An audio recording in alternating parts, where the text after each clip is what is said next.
გამარჯობათ კიდევ ერთხელ. შემდეგი თემა რაც გვაქვს არის სტარტაპის ფინანსები და დღეს განვიხილავთ ძალიან ნოლი ეტაპიდან იდეის ეტაპზე, როდესაც ხართ, როგორ მიდიხართ რაღაცა დიდ მიზნებამდე და ყველაზე მნიშვნელოვანი ამ პრეზენტაციაში, რასაც ყოველდღე უნდა მიაქციოთ, არის მეტრიკები. მაქვს მოტანილი, რომელიც თუ არ ზომავ სტარტაპი რამდენად ხარ, არ ვიცი და ვაფშე ბიზნეს მენეჯერი რამდენად ხარ და რამდენად მართავ შენ ბიზნესს, მან კითხვის ნიშნები ჩდება. ეგ ტერმინები ძალიან მნიშვნელოვანია რომ ვიცოდეთ, როგორც შინაარსობრივად ტერმინი თვითონ ამ მეტრიკის რას ნიშნავს და თვითონ თავის ფორმულა როგორ უნდა გამოვთვალოთ რა. პირველი რაზეც მინდა რომ ვისაუბროთ არის სტარტაპის რაღაცა ეტაპები არსებობს. ანუ სტარტაპი რა თქმა უნდა იწყება იდეის ეტაპით, როდესაც რაღაცა პრობლემას იძიებ, როდესაც იცი უკვე მომხმარებლის საჭიროებები და რაღაცა იდეამდე მიხვედი და იცი რომ მაქვს იდეა, აი ამის დაშვება შეგიძლია რა. მეორე არის, როდესაც შენ რაღაცით ტესტავ შენ იდეას და პროტოტიპს აკეთებ, ან რაღაცა მტკიცებულებებს აგროვებ, რომელთაც ამბობ რომ ეს საჭიროა. არა ის რომ 25 კაცი გამოვიკითხე, მაგრამ რო გამოვიკითხე უკვე მაგარი არამედ რაღაც ბევრად მეტი ანალიტიკა ნახე, ბევრად მეტი ურთიერთობა გაქვს მომხმარებელთან, რაღაცა გადატესტებ. შემდეგ როგორც კი რაღაც მტკიცებულებებს გადადიხარ, მე აკეთებ MVP-ს. ბევრმა ამ პრეზენტაციებზე შეცდომა დაუშვით. პროტოტიპს ეძახით რაღაცა პროდუქტს უკვე გაკეთებულს და MVP-ს ან არ ხმარობთ, ან MVP-ს ეძახით პროტოტიპს. პროტოტიპი შეიძლება იყოს ვებსაიტით გინდათ გასვლა, მობილური აპლიკაციით გინდათ გასვლა, მაგრამ პროტოტიპი იყოს YouTube ჩენელი. ანუ პროტოტიპი არის რაღაცა, რომელიც იმ თავარ პრობლემას შეიძლება საერთოდ არ აგვარებდეს, ან ძალიან მიკრო დონეზე აგვარებდეს. პროტოტიპი შეიძლება იყოს მხოლოდ დიზაინიც კი. აღონ დიზაინი აწყობილი, გალინკული და ტიპს აჩვენო მომხმარებელს, პოტენციურ მომხმარებელს და გაალინკინო რაღაცეები, ხო? მაგრამ MVP უკვე პროდუქტია. ანუ აქ რო რაღაცას გატესტავ და რო იცი რომ დაურწმუნდი რომ ეს მუშაობს და მე ეს შემიძლია გავაკეთო. მე გადადიხარ MVP-ზე რო ექსპერიმენტები აკეთო. აქ უკვე რაღაცა დიდი პრობლემა შეიძლება ვერ მოაგვარ, მაგრამ რაღაცა მინიმალურს მაინც აგვარებ. რეგისტრაციის და მობილური აპლიკაციების და რაღაცების და კაბინეტების და რაღაცის გარეშე მარტივი ლისტინგით უბრალოდ ფსიქოლოგს პოულობს. და არც იქ გადახდა გაქვს. უბრალოდ ამბობ რომ მოძებნაში გეხმარები. და იქ ტელეფონია და დაურეკე. და ხვალ უკვე რო გატესტავ რომ საიტი ლამაზია, კარგად მუშაობს და ასე შემდეგ და ასე შემდეგ, მერე გააკეთე ის რაღაცა რეგისტრაცია, მერე გააკეთე გადახდა, მერე გააკეთე ონლაინ რაღაცა და ასე შემდეგ. იმერც ხო ტესტავ, იმერც ხო უკვე მინიმალურ პრობლემას ხო აგვარებ. ხო არ ეუბნები რომ ამას მოგიგوارებ და ამას ხო არ ახვედრებ, პირდაპირ ეუბნები რომ მოძებნე ჩემთან, დანარჩენში ჯერ არ გეხმარები. მაგრამ მერე ხდება დანარჩენი, ხო, რავი, MyAuto დღემდე პირდაპირ შიდა კომუნიკატორს არ იყენებს. Просто გაძებნებს და დაურეკე. თორე ჩეტი რა კაი იქნება და ის რა კაი იქნება და არ ვიცი და ამატესტოა დიდი ხანი არ შემოწევი, მაგრამ მობილური აპლიკაცია რომ ვინც ყიდის მაგას იმასაც მობილური აპლიკაცია, ამასაც და ფოტო ჩამიგდა ის და ყველაფერს რომ შემო ლაივ ჩამი. ანუ ხო მაგარი იდეებია, მაგრამ დღემდე არ აკეთებს. ხო, ანუ პროდუქტია. ამიტომ ყოველთვის არის რაღაცა გააზრება, რაღაცა ეტაპი. სამი იდეის ეტაპიდან პროტოტიპია, მერე არის MVP, მერე ითვლი აქტიურ მომხმარებლებს, მერე ითვლი რამდენი იხდის თანხას, ანუ paying customer-ებს. იმიტომ რაღაცა ბიზნესში შეიძლება თქვა, რომ მე ჯერ კომერციალიზაცია ჩართული არ მაქვს. ფსიქოლოგი მოვაძებნე და დარეკა და მეტი არაფერს არ ვაკეთებინებ, მაშინ active user-ებს ითვლი. და ნახულობ, რომ Google Analytics-ის ან სხვა Analytics-ის რამდენი ადამიანი შემოდის ყოველ თვე. და როცა ფუნქციონალს ჩავამატებინებ, მე ნახულობ paying user-ები რამდენი აქვს. პირობითად MyMarket-ზე ადამიანი შედის ყოველთვიურად უნიკალური 800,000, 900,000. მაგრამ იქიდან იხდის 100,000, 50,000 ან 150 არ ვიცი. მიხვდით, იმიტომ რომ ვიღაცა რომელიც ფასიან სერვისს ყიდულობს, წინ წამოწია და ეგეთ რაღაცებს, ის უფრო ცოტა ვიდრე მნახველი. ამიტომ ორივე მნიშვნელოვანია, მაგრამ ხშირად არის რომ სტარტაპი paying user-ს სანამ გადავა, მანამდე არის ეტაპზე, სადაც უბრალოდ ტრეკავს როგორი ზრდა აქვს, რამდენად მიჩვევადია, ანუ მისი ფუნქციონალი და მისი პროდუქტი რამდენად არის მისთვის საინტერესო. Facebook-ზე, რავი, კარგა ხანს იყო მხოლოდ active user-ებს ითვლი და რაღაცა რაოდენობას რომ რავი 2 მილიონი active user-ი რო ყავს, მე რეკლამაში ფულს გადაიხდიან. და ბიზნეს მოდელში რო გიწერიათ ბევრს სხვა პრეზენტაციებში ზემაში იყო რომ აი რეკლამას შევადებენ რეკლამას არავინ არ გადაიხდის სანამ 500 კაცი შემოდის თვეში და 1000 კაცი ხო ეგრე ამიტომ ესეთი ეტაპებია რომ იდეის stage-დან სანამ რაღაცა დიდზე გადახვალ პროტოტიპით უბრალოდ ტესტავ შენ იდეას კონცეფციას MVP-თ უკვე რაღაცა ბევრად მეტ დიდ ექსპერიმენტებს აკეთებ უკვე ფუნქციონალებში და შესაძლებლობებში და მე ითვლი ამ ხალხს თავარი რა არის აქაც გვიწერია რომ სტარტაპს რაც ჭირდება ყველაზე მეტად ფული რაღაცას თავი რომ დავანებოთ არის დინამიკა ამას თუ არ ამტკიცებ არც ფული მოდის არც ინვესტიცია მოდის არაფერი არ მოდის რაღაცით უნდა იზრდება თუ არ იზრდება 500 კაც შეაბირა მაგარია და 500 არის ან ეგ არის ბაზრის მაქსიმუმი რაც ნუ საერთოდ ან ეგ არის შენი მაქსიმუმი ან ეგ არის შენი პროგრესის და შესაძლებლობების მაქსიმუმი და აზრი არ აქვს ამ დინამიკას სულ უნდა კონდეს სალამ რითი უნდა წავდგე ინვესტორთან რომ წავდგეთ იდეის ეტაპი არ არის საკმარისი რა ანუ აქ როგორც ვთქვით ამითი თუ მიდიხარ ინვესტორთან არ მიდიხარ ესე იგი თუმცა არ უნდა შეგეშინდეს იმიტომ რომ თანამედროვე სამყაროში არსებობს ისეთი ეტაპი რომელსაც ქვია pre-seed investment-ი სადაც ცოტათი აი დინამიკა რო არ გაქვს მაგრამ რაღაცას რო ყოჩაღობ მაინც რაღაცებში მოყვებიან რა pre-seed investment-ი არის ეტაპი როდესაც აფინანსებენ შენ იდეას მისი ვალიდაციის გარეშეც კი ანუ დიდი ციფრებს არ ითხოვ მაგრამ არ დაიჯეროთ ესეთი რაღაცა იმიტომ pre-seed investment-ი ძირითადად angel investment-ი მაინც უკვე ითხოვს რაღაცა ვალიდაციას ანუ აქ შეგვიძლია ჩავთვალოთ ხოლმე ის ეტაპი რომ იდეის ეტაპით შენ შეგვიძლია წახვიდე აქსელერატორ ინკუბატორებთან აი ესეთ უნივერსიტეტებზე ან სახელმწიფოს აქვს ხოლმე ან რაღაცა ბანკებს აქვს ხოლმე და ასე შემდეგ ხო რაღაც NGO-ებს აქვს ხოლმე და USAID-ის აქსელერატორი იმის აქსელერატორი ამის აქსელერატორი შენ პირველი ეტაპი ყველაზე მთავარი რაც არის ხოლმე არის ის რომ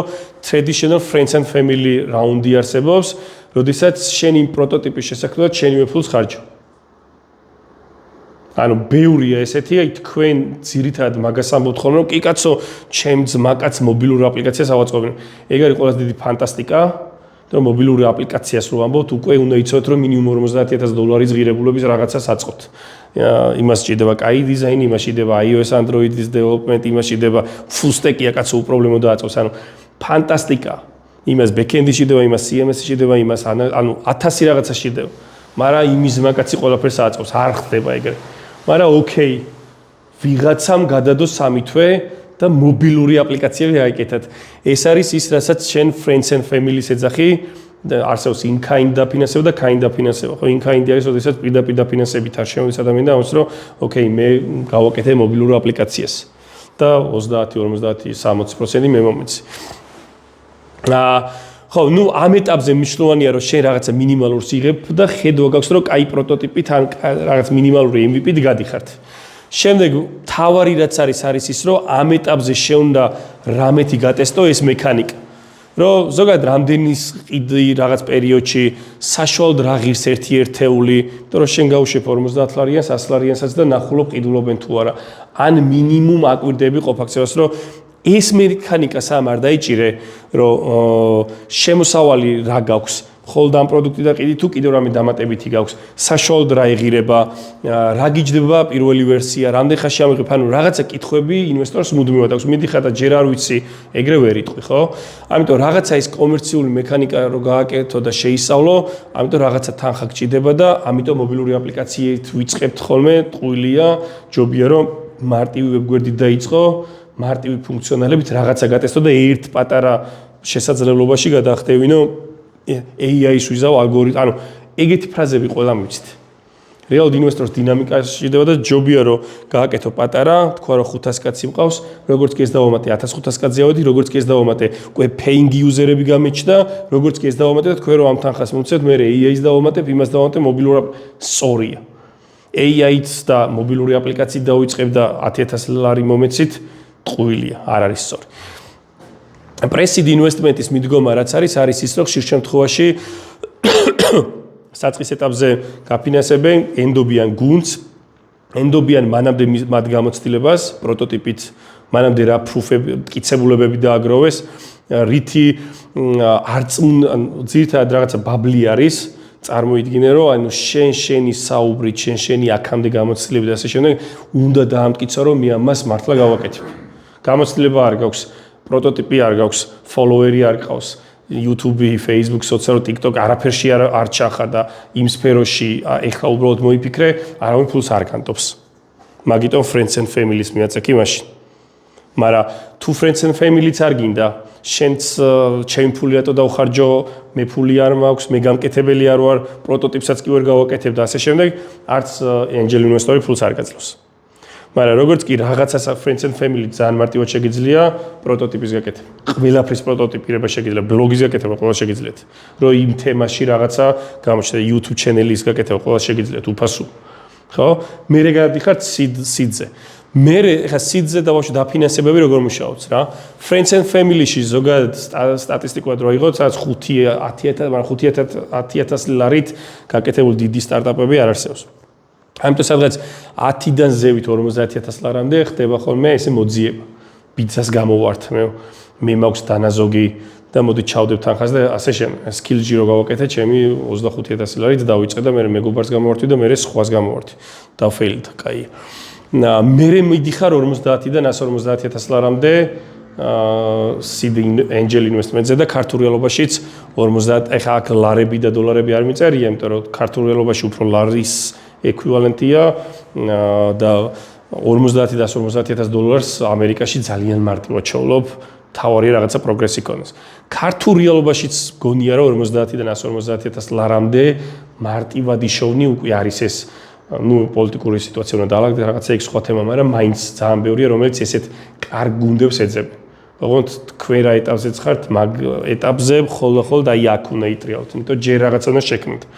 იმიტომ რომ angel invest, ანუ friends and family მუშაობს იმაზე, რომ რაღაცა ის დინამიკა შექმნა და მე მიდიხარ angels. seed round-ი არის ცოტა უფრო დიდი ტიპი, სადაც უკვე angel ძირთადად ეგრეთ ხდება ხოლმე, რომ venture capital-ები რაც არსებობს, angel investor-ებთან თანამშრომლობენ, ის angel investor-მა რო აგარჩია დიდი ალბათობით mentoring-ი მოგცა, ოფისი მოგცა, ხშირი შეხვედრა მოგცა, რომ ეს ერთად განვითარდეთ და თვითონვე გეხმარება, რომ გაგიყვანოს venture capital-ის demo დღეებს, ან შეგახვედროს. ძირითადად ეგეთი იერარქია გამოდის ხოლმე და უკვე seed round-ზე ცოტა დიდ თანხას ითხოვ.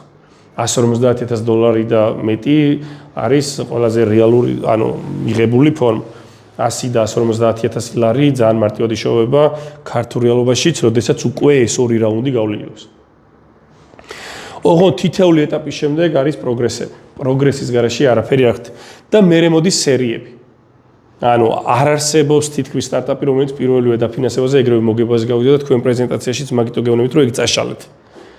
პირველი წლის ბოლოს თუ სტარტაპი ხარ და 200,000 ლარს მოგებას, წმინდა მოგებასთან ეს ტერმინი გევას არ მოსულა. ჯერ პროდუქტი არ გაიკეთებიათ, რა დროს მოგება ინვესტიციაზე უნდა ჩააბრუნოთ, ხო? თუ სტარტაპი ხარ და ზრდაზე ხარ ორიენტირებული და მასშტაბირებაზე ხარ ორიენტირებული, 50-დან 100,000 და მე სერია B და ასე შემდეგ ქართული სტარტაპებია, რომელმაც 1.14 მილიონია წია, სერია B-ზე როგორც მახსოვს და ასე შემდეგ და ასე შემდეგ, ანუ ყველაზე დიდი ინვესტიცია გქონდა მგონი. და ამის შემდეგ ან ხდები კომპანია, რომელიც მუდმივად აგრძელებს პროგრესს და ასე შემდეგ აღაშიდება თვითონ შეუძლია თავის დაფინანსება და ასე შემდეგ, ან ისევ ინოვაციებში და ექსპერიმენტებში და გრძელდება და ასე შემდეგ და გადის IPO-ზე. ან exit-ს აკეთებს სტარტაპი. ზოგადად კომპანია არ ვითარდება, დიდმა კომპანიამ გიყიდა და ის ვითარდება და შენ ბედნიერი ხარ, რომ exit-ის დროს, ანუ გასვლის სტრატეგიის დროს შენ ბევრი ფული აიღე და კომპანიამ გააგრძელა. ან IPO-ზე გადიხარ, იმიტომ რომ IPO არის public investment-ის მოძიების კარგი საშუალება. ქართულ რეალობაზე ბირჟა არ არსებობს სამწუხაროდ და ქართული სტარტაპი აქ გასულიყო, ეგეთი რამე არ არსებობს.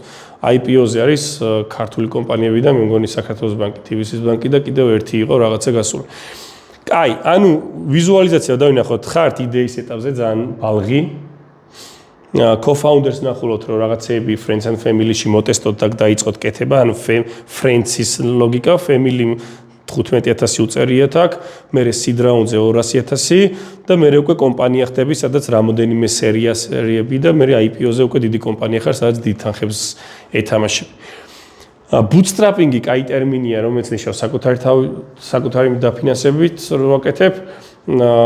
არ ნიშნავს, რომ მაინც ჩემი პირადი დანაზოგიდან გამოვიტანო, შეიძლება რაღაცა დიდი კომპანია ხართ, პირობითად, ის კომპანია თავის რაღაცა სერვისით ფულს შეულობს და გროვდება რაღაცა თანხა.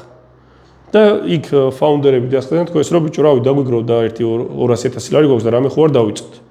და შეიძლება შიდა გუნდშიც რომ ხალხო რამეც დავაინვესტირებ და ეს ინტრაპრენერობა ადრე აგიხსენეთ რას ნიშნავს და ვინმეს კაი იდეა ხო არ გაქვთ ან შიდა გუნდით ისე ფაუნდერებმა გააკეთონ ახალი პროდუქტი ან უბრალოდ იყიდონ სხვა ხო ანუ მე ფული მიჭირავს და იმითი ვაფინანსებ ბუთსტრაპინგი მაინც და ვინც მიურბივარ და ინვესტორს ვეძებ არა იმიტომ ინვესტორის მოძიება ნიშნავს რომ ეს ნაცვლად რამოდენიმე ნაჭერი რომ მიეცე ხო ანუ თუ მარტო ხარ და 100%-ით ხარ co-founder შემოიყვან თუ ან თანასწორს შემოიყვან 50-50-ზე უნდა გატეხოთ ჩემ მეგობარს მობილურ აპლიკაციას დავაწეინებ და 5%-ს ვაძლევ როგორ ფანტასტიკაა ხო წარმოგიდგენი ანუ არაფერი არ გიჭირავს იდეის გარდა ჩემ მეგობარმა ნააწყოს ვების ისაც და იმას ვაძლევ 10%-ს წარმო 50%-ზეც რატო უნდა დაგტახოს მაგრამ ოკეი ბიზნესს ძალიან დიდი მნიშვნელობა აქვს და ამიტომ იდეას არა ბიზნესის კეთებასაც მე თუ ბიზნესს გავაკეთებ და იდეა ჩემია და შენ გამიკეთებ ტექნიკურ ხაერს ოკეი 50% მოგცემ რეალური ну შეიძლება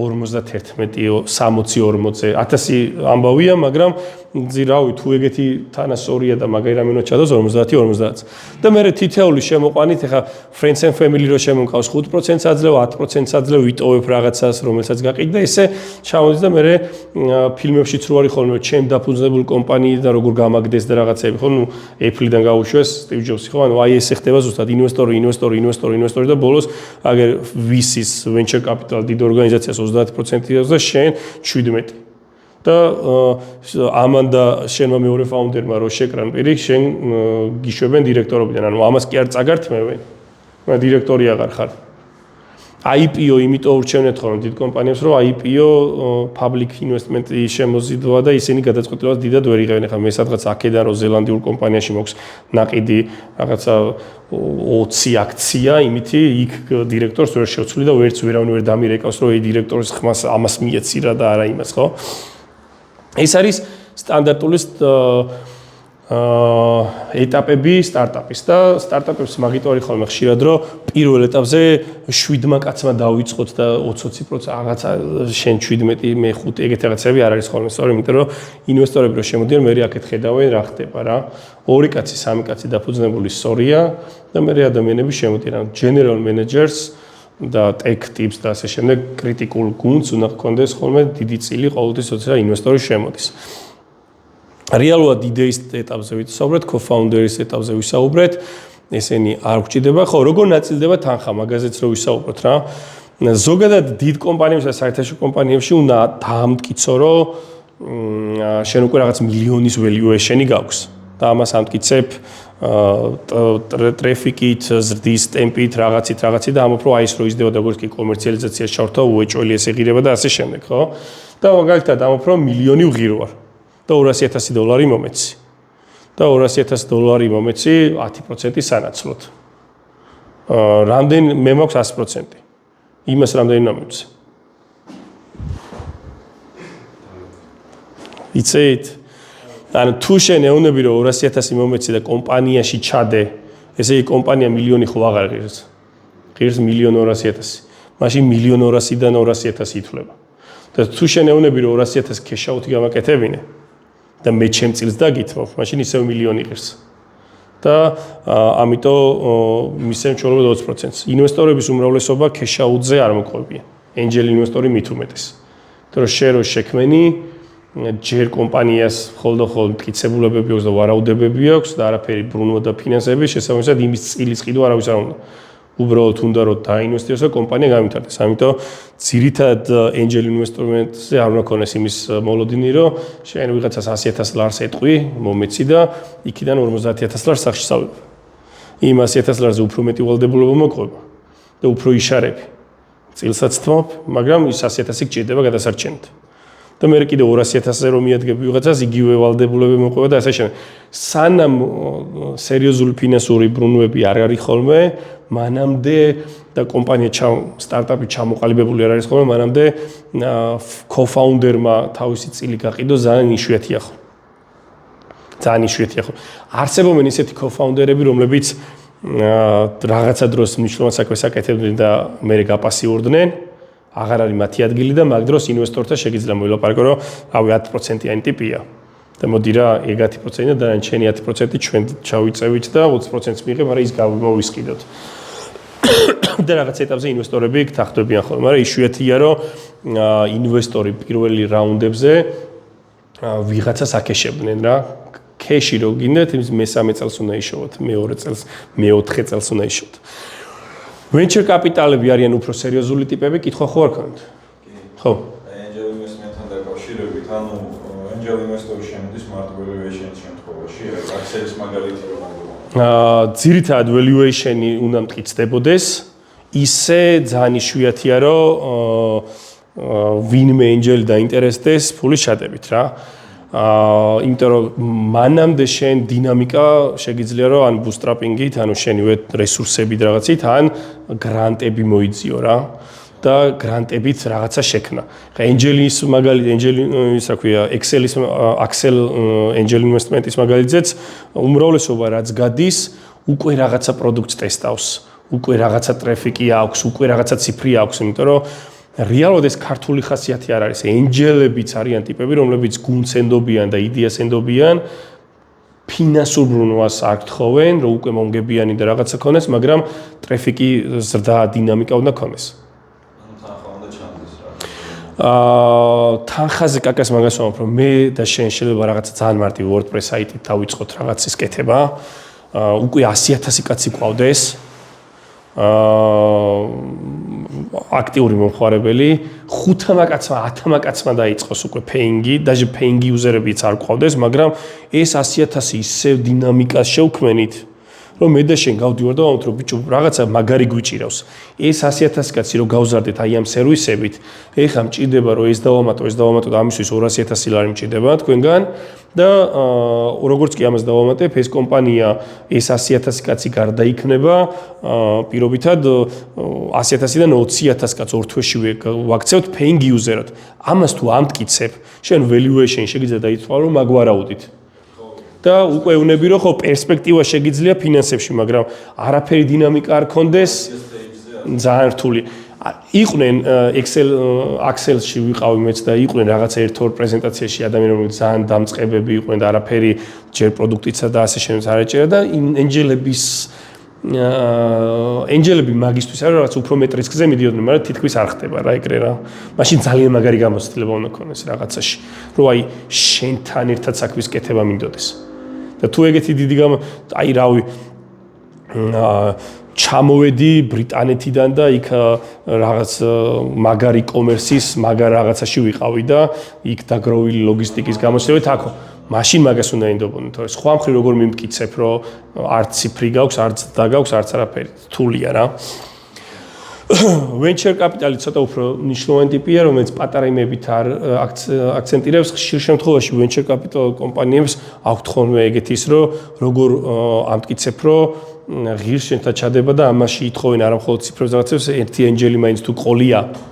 იმიტომ რომ ესენი ცოტა დიდ თანხებზე მოდიან და ხშირ შემთხვევაში უფრო აქ უკვე ფინანსები მნიშვნელოვანია, რომ რაღაცა დონეზე ქონდეს. angel-ი უფრო დიდი რისკია, რომ გამოყვეს ისე და მაგიტომაც დაერქვეს თავის ძოზე angel-ი, იმიტომ რომ აი ესე გუნდებს და სტუდენტებს იმებს ეძებიან ხოლმე და იციან 50,000 ჩადევენ, მაგრამ მაგრად დამევასე და მაგარ რაღაცებს ბაზრობ და ვასაღოლ და ასე შემდეგ და უცებ ჩამჭრელ კითხვებს გეუბნები და შენს იაზრებ და ანუ მე angel-ი ეგრე მომეწონენ და ხელს კი არ ჩამოვართოს 1-2 თვე შეიძლება შეხვედრები ჩაგიტავს და ხედავს რომ რაღაცა რო გირჩია შენ გაზარდე ის შეცვალ და ასე შემდეგ სამი თვის თვალზე გეუბნება რომ აჰა ძმა ოფისი აჰა შენ თანხა და მოდი მივყვეთ. იმიტომ დაინახა რომ მოყვება, დაინახა რომ რაღაცა პროგრესი აქვს და ასე შემდეგ და всё მე და შენ ერთად ვაგვარებ და მე angel-ი ჩალიჩოს რომ ვისისთან გაგიყვანოს. რა ინტერესებს ადრეულ ინვესტორს? ხარ თუ არა მიმყოლი, ანუ რაღაცას მიმყოლი ის არა ზრდაზე ორიენტირებული, რჩევებს რო გაძლევს იღებ და ცვლი და ვითარდები, შეგიძლია თუ არა ამის გაკეთება, ზღაპრებს არ უნდა ყვებოდი და რაღაც ვალდურობას უნდა ხედავდე ყველგან, რაღაც რომ აი ეს რო გავაკეთე, ეს პატარა ნაბიჯი, მაგრამ ამას შედეგი მოყვა და ეს დავინახე და მე რო ეს რო გადამედგა, ვიცი უკვე ამ პატარა ნაბიჯით ვამტკიცებ, რომ იქ უფრო დიდ ციფრს ავიღებ, დიდი ხედვა უნდა ქონდეს და არა ეს და გასვლის სტრატეგია, ანუ exit-ზე, რა valuations ფიქრობ, ვისთან ფიქრობ და ასე შემდეგ და ასე შემდეგ. შემოსავალი თუ არ გაქვს, მოკლედ ამტკიცებ ბევრი მომხმარებლით, ცოდნით, მასშტაბურობაზე ხარ თუ არა, კონკურენტული უპირატესობა გაქვს თუ არა, გუნდი ყავს თუ არა, აი ესეთი თემები ჩვენ შეგიძლია დავუმტკიცო იმ Angels. და საბოლოო ჯამში ბევრ ამ სამყაროში არსებობს 15-მდე KPI-ის კაი ტერმინები მაქვს, რასაც უნდა ვითვლიდეთ ხოლმე რა. Ban rate არის ანუ პრინციპში ახსნებს მე გავაკეთებ თითო სიტყვით გეტყვით. Ban rate არის ყოველთვე რა გიჯდება სტარტაპის შენახვა, ანუ რა იმითი წვავ ტემპით რა. Runway რა დაგჭა, აი ეს რა თანხა ხომ აქვს ქეში და რამდენი ხანი მეყოფა კიდევ ოპერაციების საწარმოებლად. ყოველთვიური შემოსავალი, რაც განმეორებადი შემოსავალი, monthly over ანუ ყოველთვიდან თვემდე ზრდა, წლიდან წლამდე ზრდა, ყოველდღიური, ანუ ეს არის daily active user-ი, weekly active user-ი და monthly active user-ი. თითო მომხმარებლის შესყიდვა რა მიჯდება, customer acquisition cost-ი, churn rate-ი, ანუ კი ვამბობ რომ 5000 მყავდა და ეხლა 7000 იყოს და 10000 იყოს, მაგრამ ვიღაცები ხო გაედინნენ. 5000 რომ მყავდა იმ 5000-დან 7000-ზე რო ავედი 2000 დამემატა და ის 5000 შევინარჩუნე, ესე იგი რა მაგარი ბიზნესი ხარ, არავინ არ გაგირბის, მაგრამ რეალოდ იმ 5000-დან შეიძლება 4000 გაგექცა და 6000 ახალი ყავს და მიიღე 7000. ეს არის საშინელად ცუდი, ანუ 90% თუ გაგექცა, რაღაცას ვერ აკეთებ. შეიძლება მაგარი მარკეტინგის და ვიღაც ახლები მოიყვანე, ახალი ბაზრი და მაგრამ ეს უეჭველი რაღაც ეტაპზე გაგჭედოს. ამიტომ ეს churn rate-ი ძალიან საინტერესოა. Gross margin-ი არის ამას ფორმულით აგიხსნით. Cash-ზე ფორმულა გვინდა, ეს არის lifetime value, თითო მომხმარებელი შენთან რამდენს ხარჯავს, ამასაც ფორმულით აგიხსნით. Run rate, gross rate რაღაცები ყველაფერი. აი ეს არის, რაც არის ყველაზე მნიშვნელოვანი ჩემთვის. Time to market. ანუ რა დროში ახერხებ ბაზარზე პროდუქტის გატანას. ეს როგორც სტარტაპზე, როდესაც ნოლიდან იწყებ პირველ პროდუქტს რო გაიტან და მე შეგიძლია ზომოთ ხოლმე რაღაც იდეა რომ მოგივიდა, პროდუქტი გაქვს და იდეიდან ბაზრამდე რას შეგიძლია შენ თუ ყოველ ჯერზე აბა გუნცოდი შევკრიბავ, გუნდი არ მყავს, მაგიტო არის ხოლმე ტექ სტარტაპებს სუსტი ტექი თუ ყავს და სულ შეკვეთის თუ აქვთ აწყობილი, მინუსებს უწერენ, იმიტომ რომ ყოველ შემდეგ ჯერზე რაღაცა მაგარი იდეა რომ მოგივიდეს, გუნდი in-house არ ყავს, შეკვეთა უნდა მისცე, იმას როდის ეცლება და time to market-ი ყოველთვის მაღალი გაქვს ხოლმე. მაგრამ თუ გუნდი ყავს შიგნით, უფრო ძლიერი ტიპი ხარ ხოლმე რა. კაი, burn rate-ზე ბევრი რო არ ვილაპარაკოთ, თუ ყოველთვიურად ხარჯა $50000 და გაქვს $150000, ანუ რამდენი გაქვს სპეციფიში რა მნიშვნელობა აქვს, შენი burn rate არის რომ ყოველთვე ხარჯა $50000, ეგ უნდა იცოდე. ვიღაცა რო კითხავს burn rate რა გექნება, სტარტაპი ხარ ხა, ხო აი და აპირიანო და გონა უთხარო სტარტაპი ვარ პირველ ეტაპზე 100000 რო დავხარჯავთ არაფერი, ანუ სტუდენტები ვარ და ჩვენი დავხარჯავთ, ანუ ეს არის მეგობრული პასუხი. არაფერი რა, არავი ხელფასმი არ ვინიშნო, მაგრამ რეალურად შენ ხო მარკეტინგი გჭირდება, ვიღაცა გჭირდება, account manager გჭირდება, იმას 300 ლარი, იმას 500 ლარი, იმას 1000 ლარი. ესენი დათვლი უნდა ქონდეს და ყოველთვიურად მე მექნება 1500, 7000, 30000 დიდი სტარტაპებისთვის შეიძლება 50000 და მეტი ქონდეს burn rate რა. ეს უნდა ქონდეს რაღაც დონეზე დათვლი. შემდეგი არის runway არის რომ 10000 ლარს რომ მოგცემ, ესე იგი 10000 გავს შენ მეუნები რომ ძალიან მინიმალური ხარჯები გვაქვს გჭირდება ეს და თვეში 1200 ლარი, 1000 ანუ 10000 ლარი თუ operation-ში უნდა დახარჯო. რამდენი ხანი გეყოფა 6-7 თუ გეყოფა რა. მაგრამ თუ 10000 ლარიდან 7000 ლარი ეგრევე უნდა გადაიხადო პროდუქტის გაკეთებაში და 3000 ლარი გჭირდება და 1200 ლარი გავს burn rate-ი, ესე იგი რამდენი გჭირდება runway 2 თვე. როგორც კი დაიწყებ ორ თვეში თუ თანხა არის შოვე, ხალხს გაუშვებ სახში. და იმ ხალხის გარეშე თუ ოპერაციებს ვერ აკეთებ, ესე იგი ბიზნესით ჩერდება, ხო? ეგ არის 500000 გაქვს ქეში, burn rate 50000 ქონდა, ესე იგი 10 თვე გაქვს, ხო? ეგ არის ძალიან მნიშვნელოვანი KPI, იმიტომ რომ დიდ სტარტაპებს ეგ ძალიან ის ქონდა რა, ანუ ელვის რო აკეთე და კურიერს თუ ფული არ გადაუხადე და ის თუ ანუ წარმოუდგენელია, ხო? ყოველთვიური განმეორებადი შემოსავალი subscription ბიზნესებს ახასიათებს ხოლმე ეგ ძირითად, მაგიტო არის subscription-ი, მაგარი რომ წინასწარ იცი რამდენი ყიდულობს და რამდენი ადამიანი შემოგდის, აქ რაღა აგიხსნა თუ 100 აბონენტი ვარს და 100 აქვს $100 გადახდილი, იცი შენი ყოველთვიური შემოსავალი უბრალოდ ამრავლებ. ეს არის პროგრესისთვის ძალიან მნიშვნელოვანი, როცა პირველი წელი გაქვს monthly over monthly არის ძალიან მნიშვნელოვანი, იმიტომ რომ თვიდან თვემდე როგორ იზრდები, იანვარში 1000 კაცი მყავდა და თებერვალში 1500 მყავს, რამდენია შენი ზრდა, მარტივად დაითვლი, იმიტომ წინა წელს ვერ შეედრები. მაგრამ year to year, ასევე year over year, ასევე ძალიან მნიშვნელოვანი ამბია, როცა დიდ ციფრებზე და გრძელვადიანი მიებს დაითვლით ხოლმე, ხო? ანუ აი აქ არის მაგალითი, რომ თუ პირობითად იანვარში 50000 იქონა შემოსავალი და თებერვალში 55000, monthly ზრდა გაქვს 10%-დან მარტივად მოვიდა, ესაც მუდმივად უნდა ეგ შეგიძლიათ ფინანსებზე, მომხმარებლებზე, 1000 რაღაცაზე გათვალოთ რა. Daily ადრე იყო ხოლმე რომ monthly active user-ებს ითვლიდნენ ხოლმე რა. რაც უფრო მაგარი კომპანია იჩთები, მით უფრო ჩამოდიხარ რომ მაგარ კომპანიაზე არა, რაც უფრო ყოველდღიური მოხმარების პროდუქტი ხარ, მაგალითად monthly active user-ებით პლატაობდნენ TBC-ს და საქართველოს ბანკი წლების წინ. დღეს არც ერთი თავარ პრეზენტაციებზე მაუს აღარ უყურებენ. უყურებენ DAO-ს. რომ დღეში რამდენი აქტიური, იმიტომ ეგ არის მაგარი. Facebook-ი დავიდა HA house-ზე, ანუ საათობრივ აქტივ იუზერებს. იმიტომ რომ გლობალია, ღამე დღე აღარ არსებობს და უკვე რავი ხა DAO-ს რო ნახულობ 2 მილიარდი ეყოლება და უკვე თითქოს არაფერი და საათობრივად და მე მაგას რო ციფრს რო იღებ, მე მაგითი მარკეტინგს და ტელეკომუნიკაციების გუნდს უტრაკებ, რომ აბა ცოტა მეტი მინდა. რომ ეს თუ არ გაიზარდა ისე როგორ. არაფერი ხა აქ ფორმულაზე რატო გავჩერდეთ, მარტივი ამბავია, რომ თუ 5000 კაცი იყენებს დღეს, 5000 ყავს, მაგრამ ძირითადად დაურო ყავს 5000, მაგალითად weekly active user-ი არ ნიშნავს, რომ 7-ჯერ მეტი ყავს, იმიტომ რომ მანდ უკვე ის 5000-დან მეორე დღეს 4400 რაღაცა გამოიყენა და 5 ახალი დაგემატა, 20 ახალი დაგემატა და ასე შემდეგ, ხო? ანუ შეიძლება 3-ჯერ მეტი ყავდეს. შეიძლება ისეთი ტრადიციული მომხმარებელი ყავდეს, რომ ის 5000 ყოველდღე რო იყენებს, 5000, 7000-მდე გაგეზარდოს weekly და 15000-მდე გაგეზარდოს სიტყვაზე, ისა ქვია MAU და არ გაგეზარდოს 30-ჯერ მეტზე, ხო?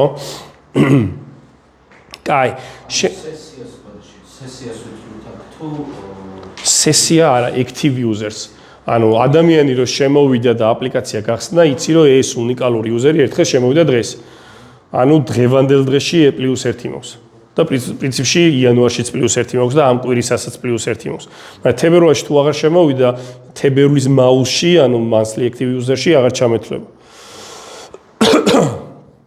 რა მიჯდება თვითონ მომხმარებლის შეძენა?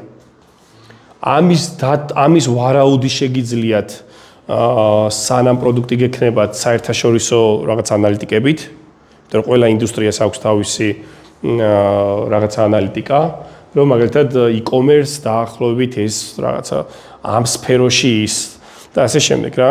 შენ თუ იცი რომ თვითონ მომხმარებელს მაგალითად დათვლილი აქვს Glows და Walls, რომ 10 ლარი რო შემოგდნენ, რომ პირველ შეკვეთაზე 10 ლარი -10 ლარი რო დაგისვა, ხო? იციან რომ თუ ერთხელ მაინც დაგარეგისტრირდეს, გადმოგაწეინეს API, დაგარეგისტრირდეს, ბარათი შეიყვანეს და გადაიხადეს, ის იუზერი შეგრჩება პირობითად მინიმუმ 2-3 კვირა ან 2 თვე პირობითად. რაღაცა აქვთ მერე დათვლილი, ხო, რომ რა ჯდება და ამიტომ უნდა იცოდე რომ ერთი რა მიჯდება და მე თუ ვიცი რომ მარკეტინგში 10000 ხარჯავ და ამ 10000 100 კაცი შემოიყვანა, ერთი კაცი შემოიყვანა, მიჯდება 10000 დოლარი. 10000 რა იყო და $100. და $100 თუ გიჯდება ერთი კაცის მოყვანა, ესე იგი შენი პროდუქტი რა უნდა ღირდეს? აზე ნაკლები თუ ღირს, დაგერხა. ხო, დაჟე რა უნდა ღირდეს კი არა, რამდენს უნდა გიტოვებდეს ერთი მოგება, ერთი შეკვეთა, იმას ხო? კაი, ჩანრეიტი რაც გითხარით არის ეგ რომ კი იზრდები და მაგარია, მაგრამ გადინება რა გაქვს? იმიტომ ზოგადად პროდუქტში მარტო ზრდა არ არის მნიშვნელოვანი, შენ რო ის ხალხით შეინარჩუნო და ბუნებრივი ზრდაც მოგემატოს, კიდევ ბუნებრივად რაღაც შედეგს ბევრად უფრო მაღალს მიიღებ და ჩანრეიტის ზრუნვა ჩანრეიტის დადებით მაჩვენებლისკენ არის ის, რომ ანუ შემცირებაზე არის ის, რომ თუ შენ გაგექცა ადამიანი, ის ცუცი ლაპარაკობს შენს. იმის დაბრუნება ყოველთვის უფრო რთული და მაგას ძალიან დიდი მნიშვნელობა აქვს. ხო, ჩანრეიტი არის ის, რომ 1000 კაცი რო ყავდა და რაღაცები რო წავიდნენ, 5% გავს, იმიტომ ის 50 კაცი წავიდა. კაი, gross margin არის შემოსავლის პროცენტზე გელაპარაკება, რომელიც გაყიდული პროდუქტის საქონელს, ანუ COGS ცდება რა, ანუ COGS არის cost of goods, ანუ რა პროდუქტიც გაყიდე, იმის ხარჯი რა გაქვს. გაყიდე 100 პროდუქტი, ამ 100 პროდუქტის შესაქმნელად დაგჭირდა 10000 ლარი, ეგ არის შენი COGS-ი და შენი შემოსავალი 10000 ლარზე მეტი უნდა იყოს, ხო? ანუ მარტივად რო თქვათ, კომპანია წარმოებს smartphone-ებს, ყიდის თითოეულს $500, თითოეულ smartphone-ის დამზადება ღირებულ ნედლეულს ყველაფრით $300 ჯდება, ანუ ეს $200 არის gross margin-ი რა, ანუ margin-ს როცა იღებ, უნდა გაყო და პროცენტი უნდა იყო. ანუ შესაბამისად 40% არის შენი gross margin-ი. 40% არის ძალიან ცოტა ინდუსტრია, სადაც მაგდენი იმას გიტოვებს რა, ზოგადად 10% რო გაქვს, 5% რო ინდუსტრიებს გააჩნიათ. შეგიძლიათ მოძებნოთ ინდუსტრია და თქვათ, რომ იქ gross margin-ი ზოგადად კარგი რა არის და ეგ გქონდეთ benchmark-ად აღებულით, რომ იმას ედრებოდეთ ხოლმე. ეხლა ამისთვის რომ 40% აქვს gross margin-ი, ეს ანიშნავს, რომ მაინც და მაინც ES მოგებაზე გავეთეთ, ეს gross როცა ამობ ყოველთვის იქ ხარჯები შინით ის არის გამოკლებული არ არის, ხო? ბევრს შეგეციათ პრეზენტაციაში წმინდა მოგებამდე, ბევრი აკლია ამას. თითეული მომხმარებელთან შემოსავალი და ბევრჯერაც კითხეთ, რომ საშუალოდ ერთ ადამიანს რამდენს ახდევინებთ, ოღონდ ერთ შეკვეთაზე ამ შემთხვევაში არ იგულისხმება, აქ იგულისხმება პრინციპში აქ ერთ როა საშუალოებ ერთ შეკვეთაზე ითვლება, იმიტომ რომ შენ თუ იცი რომ ადამიანი შემოიყვანე, დრო დაახარჯინე და აყიდინე რაღაცა სერვისი და ახდევინებ დაახლოებით 100 ლარს, შენ მუდმივად უნდა იფიქრო რომ რაღაცა ეს პროცესი ისე უნდა გაიაროს ტიპმა და კიდევ რაღაცები ხო არ შევთავაზო. Upselling-ი, cross-selling-ი, ანუ McDonald's რო ყიდულობ და იქვე რო რაღაცებს და იქ ხო არ გინდა Coca-Cola-ც. ხო არ გინდა ისაც. ან თუ იგივე პროდუქტი თემატურად იგივეს გთავაზობ, ეს არის upselling-ი, თუ თემატურად სხვა რამეს თავაზობ, ეს არის cross-selling-ი, ხო? ფეხსაცმელს რო ყიდულობ და მაისურიც ხო არ გინდა, არის cross-selling-ი და სხვა კატეგორიიდან შემოთავაზე, მაგრამ ფეხსაცმელს რო ყიდულობ და ფეხსაცმლის საწმედი ხო არ გინდა, არის upselling-ი, იმიტომ რომ ბარემ მაგასთან ერთად ეს იყიდე, ხო? კაი, კომპანიას ყავს 500 მომხმარებელი, რომელიც გამოიმუშავეს 1500 შემოსავალი გაყოფილი, ეს არის საშუალოდ თითო ადამიანი რას გვიტოვებს. იმიტომ რომ ბევრი ამბობს ხოლმე აქაც იყო ესეთ კითხვები, რომ მე რა ვიცი, მე მექება 30 ლარიანიც და 500 ლარიანი სერვისიც. მაგ შემთხვევაში ეგ არ გვაინტერესებს ჩვენ გვაინტერესებს ჩამში, რასაც გაყიდით, ის გაყოფილი მომხმარებლების რაოდენობას. თორე ღელვიზე ზოგი 70 ლარს ყიდულობდა, ზოგი 10 ლარიან შაურმას მარტო. Ჩემთვის საინტერესოა საშუალო ჩეკი რა მეჭირა. Lifetime value არის ძალიან მნიშვნელოვანი, ეს თუ არ იცით, ვერ თვლით თუნდაც რამდენი დახარჯოთ თითოეული მომხმარებლის შეძენაზე და ასე შემდეგ და ასე შემდეგ. თითოეული ბიზნესში მომხმარებელს ახასიათებს რაღაცა ციკლურობა რა. ანუ გადმოწერე და ვარ აქ, აი Facebook-ზე შემიძლია თქვა, რომ ვარ ამდენი წელი. მაგრამ Facebook-მა რო დათვალოს lifetime value ბიზნესებისთვის, რომელიც რეკლამას ხარჯავს, შეიძლება იყოს ძალიან ცოტა, რომ მაგალითად 6 თვე და მე აღარ ხარჯავს პირობითად რა. მაგრამ ნუ Facebook-ი გლობალია და ვიცით რომ მაგარია, მაგრამ რო აიღოთ მაგალითად გადმოწერე value story და lifetime value ჩემ შემთხვევაში მათვის იქნება, რომ ავი ძალიან იშვიათად ყიდულობ რა. ალბათ მაგრამ კარგა ხავს ყიდულობ. შეიძლება თქვას, რომ აი ერთი წელი ძლებს ეს, ან 6 თვე ძლებს და რამდენს ხარჯავ. აი ამას ითვლის დიდი ბიზნესი რო ხარ და უკვე ბევრი ფინანსები გვაქვს, მაგას მარტივად ანალიტიკით თვლი. თუ არა და ისე უნდა მოძებნო ინდუსტრიის მაჩვენებლები, ისე უნდა მოძებნო ვარაუდები და რაღაცები, რომ გაიმყარო რა. მარტივად რო შევხედოთ, თუ მომხმარებელი ყიდულობს თვეში $50, ანუ შეიძლება ერთხელ იყიდოს 50, ან ორჯერ იყიდოს 25 არ მაინტერესებს. და ჩვეულებრივად იყენებს სერვის 12 თვის განმავლობაში. მე უკვე რავი, ბავშვი გახდა 2 წლის და აღარ მჭირდება 1 წლის ბავშვებისთვის მაქვს სერვისი, სიტყვაზე. უმრავლეს ბიზნესს აქვს ეს რაღაცა ციკლურობა რა. არის რაღაცა ბიზნესები, სადაც lifetime ტიპა თუ გავხდი ბანკის თანამშრომელი, ანუ ამ ბანკის სერვისის მომხმარებელი, რავი, TBC რო გავხსენი წლების წინ, დღემდე TBC მაქვს. საქართველოზე გადავედი და მჭირდა, მაგრამ იმდენ მიჩვეული ვარ ამაზე, რომ აქ ვარ ისევ რა. თორე აქტიური საქართველოს ბანკისთვის რომ მივედი, ეგრევე არ გავხდი. ამიტომ ბევრი ციფრია მან, მაგრამ მნიშვნელოვანია, რომ თუ 12 თვე არის და 50, ესე იგი $600 ხარჯავ და შესაბამისად თუ $600 ხარჯავ, მე ვიცი რომ $600 უნდა დავხარჯო აქ. მარტივად შემიძლია გამოსაზღვრო იმაზე რა ქვია. მარტივად შემიძლია გავსაზღვრო რა შემიძლია თითოეულ customer-ის შეძენაზე მარკეტინგში რამდენი ჩავდო. ზოგადად ითვლება რომ რამდენი რაღაც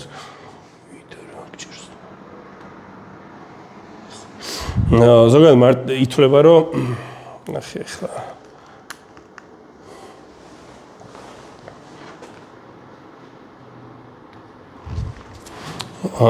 ითვლება რომ კარგია თუ lifetime value სამჯერ მეც მაინც გიწერს ვიდრე თითო მომხმარებლის შეძენა რა იმიტომ რომ საშუალოდ რაც გიჯდება შესყიდვა თითო მომხმარებლის და lifetime value რაც არის მაგაზე 3-5 ჯერ დიდი რაღაც უნდა ქონდეს რაც უფრო მეტი მით უფრო კაი მაგრამ მინიმუმ 3-ზე მეტი ანუ ერთი მომხმარების შეძენა 10 ლარი გიჯდება და ვიცი რომ ეს მომხმარებელი მინიმუმ 30 ლარს დამიტოვებს უკვე ღირს და ეხა 20 ლარს დამიტოვებს რაღაცები უკვე რისკის ქვეშ ხარ, იმიტომ რომ დიდი ალბათობით შენ მოგებაზე კი არ და კარგი ხანს ვერ run rate არის ის მაჩვენებელი გეხმარება მიმდინარე პერიოდის ფინანსური მაჩვენებლის დაყრდნობით წარმოიდგინოთ მომავალ შესაძლო ფინანსურ მდგომარეობაზე გაქაჩავ თუ არა და რამდენი ხანი გაქაჩავ და ასე შემდეგ რა. ანუ მაგალითად კომპანიამ გამოიმუშავა 50000 შემოსავალი წლის პირველ კვარტალში კომპანიის run rate იქნება 200,000 იმიტომ რომ იცი რომ წლის ბოლოს სადღაც მინიმუმ იგივე ციფრებს გამოიმუშავებ და ვაფშე მე მაგით ითვლი რომ ღირს არ ღირს უფრო მეტი უნდა გამოიმუშავა ამ ტემპით ვერ მიაღწევ იმას და ასე შემდეგ და შესაბამისად იგეგმები gross და net profit-ი არის ძალიან მნიშვნელოვანი რაღაცეები ხო ანუ მაგალითად net profit-ი არის კომპანია $1,000,000 შემოსავალს ერთ წლის განმავლობაში იღებს და საოპერაციო ხარჯები, გადასახადები და პროცენტების აღრიცხვის შემდეგ მისი მთლიანი ხარჯები შეადგენს 700,000, ანუ net profit-ი გამოდის 300,000. და gross-ი კიდევ gross-ის შემთხვევაში ამ ადამიანს გადასახადები რაღაცები აქვს ჭირდება ჩვენთვის ისინი რა ქვია მხოლოდ პროდუქტის დამზადება არა დაგვიჯდა და ის ხელფასი და ოფისი რაღაცები არა უშუალოდ პროდუქტის კეთება რა დაგვიჯდა. ხა მაგალითად ელვისს რო ახსენებთ ელვისის gross როს ითვლი თუ მაგალითად ერთი პროდუქტი 25 ლარიანი საშუალო ჩეკით მისი gross margin რო გაიგო 25-დან იცი რომ საშუალოდ რესტორანს ართმევ 15-20%-ს და იცი რომ კურიერს უხდი 6 ლარს. და აი ამ ხარჯებს რო დაითვლი, ეგ არის პირდაპირ პროდუქტის ხარჯი, და კურიერის და რესტორანს თუ არ გადავხადე, პროდუქტი ვერ მიგაქვს. მაგრამ ის რომ სადღაცაც call center-ი გაქვს, მარკეტინგში ფული დახარჯე და რაღაცები, თითოეულ პროდუქტთან კავშირში არის, ამიტომ ის gross net-ში ჩამოითვლება, მაგრამ gross-ში არ ითვლება. და time to market-ი ძალიან მნიშვნელოვანია, რომ შენ რო ამბობ, რომ გავალ 3 თვეში, ახერხებ თუ არა 3 თვეში. დიდი პროდუქტის გასვლას და მერე ზოგადად ერთი საშუალო დონის ფიჩერის გატანასაც ითვლიან ხოლმე რა გვიჯდება და ვაფშე დანერგვების რაოდენობასაც ითვლიან ხოლმე ტექნოლოგიებში და ასე შემდეგ. თავი არის რომ იცოდე რა შესაძლებლობა გაქვს, იმიტომ შენთვის თუ ამ ზომის პროდუქტის გატანა 6 თვეშია შესაძლებელი, მე ხა იქ ინვესტორი რო ვარ და თუ მსგავსი პროდუქტი გამიკეთებია და ვიცი რომ ბიჭო ეგ ერთ თვეშიც გატანადია, მე ვიცი უკვე რა შესაძლებლობები გაქვს, ან 3 თვეში როგორ გაგავს, როცა მე წელიწადზე ნაკლებად ვერასდროს ვერ გავიტანე, უკვე ეჭვებს, ანუ ეგაც ერთ-ერთი მაჩვენებელია, რომ რამდენად შესაძლებლობებით ხარ ახსავს. ნუ ამ ყველაფრის გარდა KPI-ებად არ ითვლება, მაგრამ რასაც ზომავენ არის გუნდის სტაბილურობა, პროდუქტის ხასიათი, რამდენი პროტოტიპისამდე, რამდენი ექსპერიმენტი ჩაატარე და ასე შემდეგ რა. ანუ ეს ციფრები ძალიან მნიშვნელოვანია, გააზრებულიც გქონდეთ და რაღაცეები შეიძლება პრეზენტაციაშიც გქონდეთ გადმოტანილი რა. თუ პრეზენტაციაში სადაც ესე პროფესიონალად უხსნი რომ მე სიტყვაზე ერთი მომხმარების შეძენა ეს მიჯდება და gross margin-ს ესე ვითვლი და აი ძალიან მაგარი. ასე რომ ვარაუდების დონეზე შეგიძლია ეგ ყველაფერი რაღაც დონეზე ასახოთ. პრეზენტაცია იტვირთება, ვიდეო YouTube-ზე იქნება. მადლობა. კითხვები ხო არ გქონთ?